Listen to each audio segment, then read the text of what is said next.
টাকা ধার নিয়ে কুরবানি করা যাবে, কোনো সমস্যা নেই। কেননা কুরবানি যে বিশাল খরচ এমনটা নয়, সাথে সাথে ঋণ থাকলে কুরবানি করা যাবে না এমনটাও নয়, সাথে সাথে কুরবানি যে ফরজ এ কথা নয়। কুরবানি করা হয় শুধু নেকির জন্য, আল্লাহকে সন্তুষ্ট করার জন্য। দেনা করে হলো, ধার করে হলো, আপনাকে ধার করে কুরবানি দিতে হবে কেন? আমি কি বোঝাতে চাচ্ছি শুনেন।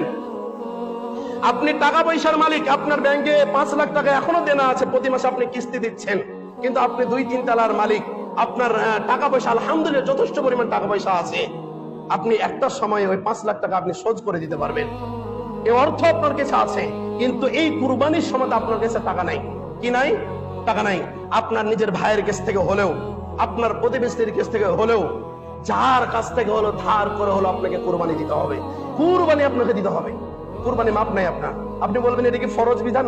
না, এটা ফরজ বিধান না, তবে এটা আল্লাহর একটা হুকুম। আপনি মানবেন না কেন? আমার প্রশ্ন, আপনি মানবেন না কেন?